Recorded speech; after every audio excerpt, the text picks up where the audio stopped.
Agora, uma tecla que a gente vem batendo há pelo menos 2 semanas, desde o dia 25 de janeiro, o dia em que a barragem da Casan estourou, destruindo casas e prejudicando milhares de famílias na Lagoa da Conceição. Por isso eu vou conversar agora com o nosso repórter Cleiton Ramos, que está no centro de Florianópolis, em um outro ponto da capital catarinense. O Cleiton Ramos acompanha neste momento a reunião que acontece entre os moradores da Lagoa, os afetados, e a Casan, a empresa responsável pela Lagoa. Bom, eu também preciso dizer para os senhores que estão nos acompanhando que o Cleiton vai trazer em instantes uma reportagem especial mostrando os moradores avisando a Casan. Tudo isso vai servir como prova, vai ser anexado agora no processo e pode mudar sim o curso desta investigação. Antes da reportagem especial, o Cleiton traz para a gente as últimas informações desta reunião. A reunião já chegou ao fim, algo foi decidido, os moradores saíram daí com alguma esperança, hein, Cleiton? Olha, Fernando, antes de responder a sua pergunta, que é muito oportuna, só vamos mostrar a situação como é que está aqui em frente à Câmara Municipal, onde os moradores que não puderam entrar nessa reunião, com alguns vereadores aqui de Florianópolis, né, com o presidente da casa, Roberto Catume, lideranças também da Casan, a gente tem, ó, de quem é a culpa, né? E quem pisa ou quem não pisou na lama não pode decidir. É a faixa enorme que está aqui em frente à Câmara Municipal. Outra faixa lá que o Dinei vai mostrar, a culpa é de quem? Ponto de interrogação. Viva a Lagoa Viva! E por aí vai, né? Essa manifestação pacífica de moradores, a gente está vendo ali alguns moradores, principalmente da Servidão Manuel Luiz Duarte, a respeito desse assunto. Agora a reunião acabou, viu, Fernando, nesse exato momento. Acabou de chegar aqui a Amanda Nicolete, que estava lá dentro. 2 moradores estiveram lá dentro, foi o acordo que foi feito. E o que ficou decidido, Amanda? Todo mundo quer saber. Bom dia. Bom dia. Ficou decidido que a gente conseguiu abrir finalmente uma mesa de negociação com a Casan. Amanhã, no dia de amanhã, a gente tem mais uma reunião firmada com a Casan, com a presença de vereadores também, para que finalmente a gente consiga conversar sobre essas demandas emergenciais colocadas por nós. Amanhã, 2 horas da tarde na Casan. Amanhã, 2 horas da tarde na Casan, exatamente. As reivindicações que foram apresentadas aqui na reunião. As reivindicações têm a ver com a volta da dignidade das nossas famílias. Principalmente que essas pessoas consigam voltar a ter sua forma de sustento. Muitos dos nossos vizinhos, dos nossos amigos que se criaram com a gente, perderam a sua forma de sustento, a sua forma de ganhar a vida. E essa é a primeira questão e a mais importante que a gente traz. Além disso, que esse edital seja completamente revisto. E esse foi um compromisso firmado pela Casan, que a gente possa revisar esse edital, retirar os termos de quitação, para que a gente consiga sim ter um auxílio emergencial para as famílias, mas que a gente não use o nosso patrimônio como esse auxílio emergencial. A Casan também usou da palavra na reunião de hoje? Usou da palavra e se comprometeu com todas essas questões que eu levantei para vocês agora. Quando você saiu aqui da Câmara, quando você avistou aquele grupo de moradores, eu vi você fazer um sinal de positivo, comemorando, né? Foi isso mesmo? Foi isso mesmo. Hoje eu acho que foi um dia bastante importante e a gente conseguiu avançar muito mais do que a gente imaginava, inclusive. Que bom. Bom dia para você, que bom que tudo está terminando bem, se encaminhando para isso. Que bom, graças a Deus. Legal. Amanda Nicolete estava lá dentro participando dessa reunião. Agora, Fernando, preparamos uma matéria especial. Eu tive lá no primeiro dia com o Ramon, finalizei a matéria com o cinegrafista Dinei Pacheco. A gente fez um dossiê com gravações exclusivas, depoimentos inéditos dessa tragédia que aconteceu no dia 25 de janeiro, completando hoje 2 semanas. Acompanhe agora. Uma correnteza que se transformou em uma enorme tragédia.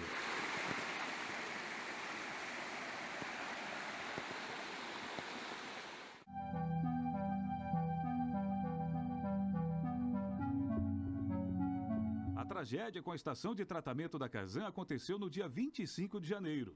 Hoje os moradores tentam reconstruir ou recuperar aquilo que foi destruído. Um sentimento de perda, de fragilidade e revolta. A água baixou, foi embora, mas as polêmicas ainda persistem. E elas surgiram antes mesmo do dia da tragédia. Um morador entrou em contato com a Casan no dia 21 de janeiro, 4 dias antes do acontecimento que deixou muita gente prejudicada. Em uma conversa no WhatsApp, o morador diz: parabéns pela incompetência, e também encaminha um vídeo com o prenúncio do que poderia acontecer. As conversas seguem. Este faz 2 dias, terei que gravar outro. Está complicado de ir até lá. Parece uma cachoeira. A funcionária da Casan responde: sabe me dizer se está chegando perto das casas? Sim, está próximo. Obrigada por avisar, vou passar a tarde aí. Obrigado pela atenção. Quinta-feira, você e o rapaz vieram aqui na Servidão Manuel Luiz Duarte ver o vazamento do reservatório do esgoto. A água está vazando mais forte. Bom dia, você tem algum vídeo para me enviar, por favor? O resultado disso tudo foi comprovado dias depois.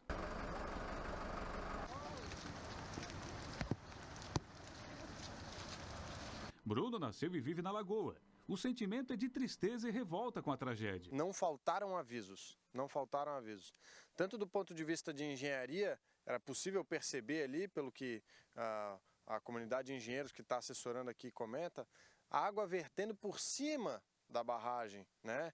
Um diferencial de potencial muito grande, uma altura muito grande entre o nível em que a lagoa se encontrava, né? Junto com outros moradores e especialistas em meio ambiente, ele elaborou um dossiê sobre o caso. Nele, entre os argumentos, a comunidade alega que a Casan, sem licença, criou a lei.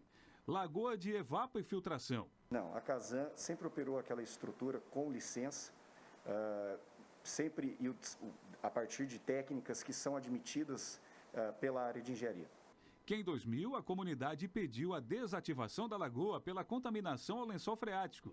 Uma discussão bastante técnica, sofisticada, de utilização do método de lagoa de filtração, que no entender dos técnicos da Casan é adequado. Para deixar mais prático, Bruno fez uma simulação do que aconteceu com o passar do tempo nessa estação de tratamento da Casan.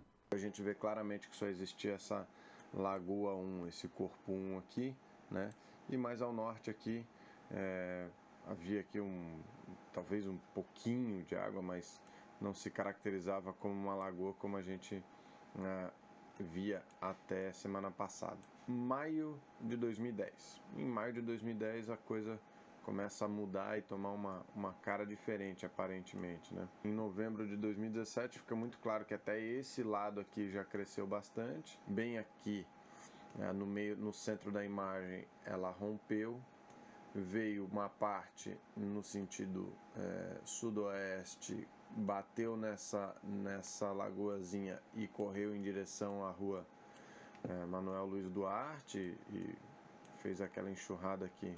Nós conversamos via WhatsApp com Danir. Ele foi operador e técnico sanitarista da Casan.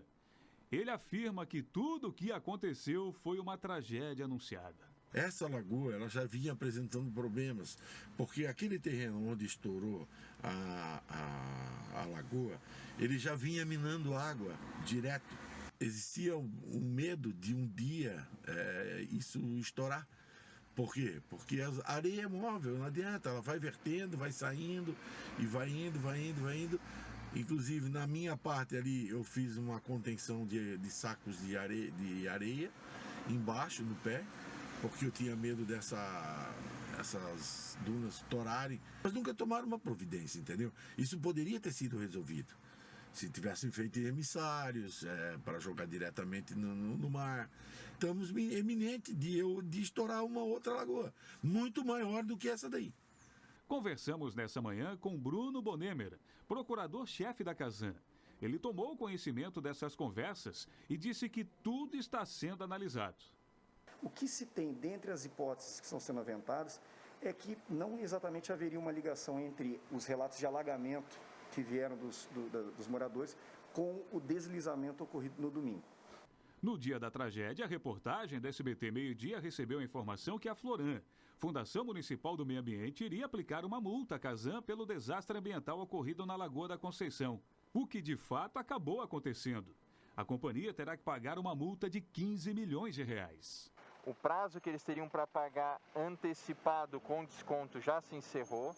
E o prazo para a Casan apresentar o recurso, suas alegações, se encerra no dia 15 de fevereiro. A multa da Floran, nós recebemos ela com naturalidade, assim como todas as intimações, recomendações que vêm dos órgãos de controle, especificamente com relação a ela, será devidamente contestada administrativamente pelos meios que estão previstos na legislação. Com a tragédia, um dos principais cartões postais da cidade foi afetado. Estamos falando da Lagoa da Conceição, principalmente com a água que veio dessa estação de tratamento no dia dessa tragédia. A gente vai fazer uma comparação para saber como é que está a qualidade da água. Claro que o IMA já fez testes, outras entidades também. A gente vai fazer agora na prática. A gente tem em mãos uma garrafa de água potável e uma garrafa vazia. Eu vou encher para ver como é que está a situação. É claro que já existiu uma diferença antes mesmo da tragédia, mas depois do acontecimento ficou ainda pior. É muito cedo, repito, para afirmar que houve qualquer tipo de crime ou conduta que possa ser associada ao fato criminoso. A comunidade afetada na servidão Manuel Luiz Duarte promoveu vários encontros para discutir o assunto. Em algumas reuniões, a Casan compareceu. Em outras, a companhia saiu mais cedo dos encontros. Na semana passada, o Ministério Público Federal exigiu medidas eficazes por parte da Casan. 3 dias após o rompimento na estação de tratamento, a Casan fez um adiantamento emergencial de até R$10 mil para os atingidos. Um recurso que foi negado por muitas famílias. E os moradores não estão aceitando porque o edital é injusto. O edital ele tem uma série de problemas, a participação dos atingidos, que não existe, o ônus da prova dos seus bens está colocado aos atingidos, não à causadora do dano, notas fiscais que eles exigem, também tem o problema que não existe assessoria técnica independente aos atingidos, ou seja, a Casan vai colocar todos os seus funcionários, engenheiros, agrônomos, geólogos aqui para levantar os danos, enquanto os atingidos... Sobre isso, a Casan diz que a ajuda não tem nada a ver com o ressarcimento que vai acontecer lá na frente. Isso não afeta ou tolhe quaisquer direitos das pessoas que aderiram ao edital, mesmo porque o edital foi lançado exatamente para dar publicidade a essas pessoas de que a Casan vai fazer o pagamento integral dos danos sofridos por essas pessoas. Essa é a primeira casa na servidão Manuel Luiz Duarte, na Lagoa da Conceição, e, consequentemente, foi a primeira casa a receber aquela quantidade imensa de água da estação de tratamento da Casan, que acabou se rompendo. Não sobrou quase nada da casa, não tem chão, os móveis completamente perdidos, e os moradores dessa casa só conseguiram se salvar por causa dessa árvore. Rodrigo e a sua esposa foram salvos por essa árvore e ficaram ali até o resgate do Corpo de Bombeiros. Tudo que é foto, que é coisa dela, eu perdi, não tem mais nada, nenhuma lembrança, nada. Foi tudo pro esgoto.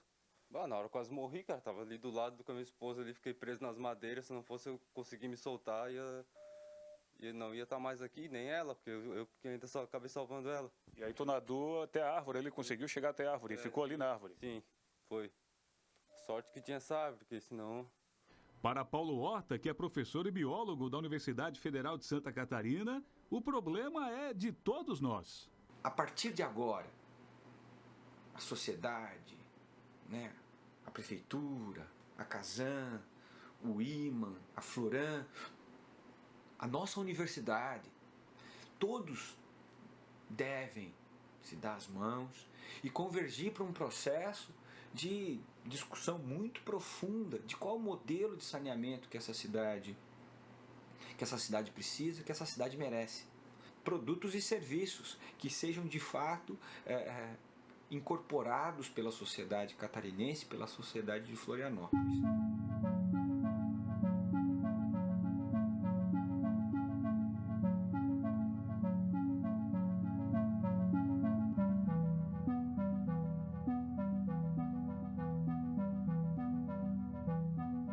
Meio-dia 42, eu não vou ficar aqui criticando, jogando palavras ao vento, porque a reportagem do Cleiton Ramos ela já disse tudo. Os moradores entenderam que havia o problema, preocupados acionaram a Casan.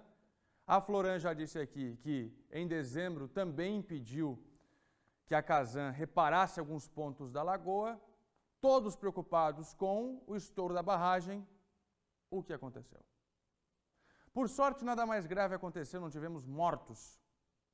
Pelo tamanho do prejuízo, por sorte isso não aconteceu. Fato, o problema está aí e, no mínimo, todas essas informações que o Cleiton trouxe para a gente agora devem ser utilizadas para dizer o seguinte: sim, existe uma responsabilidade da Casan neste problema.